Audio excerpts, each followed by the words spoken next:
Assalamu Walaikum. Hello friends, how are you? Welcome back to my another video. In this video, I am going to show you how to merge two tables in Google Docs. Let's get started.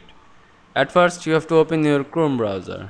Then open your Google Docs apps. Then create your document with table. Now you can see here are my document with two table.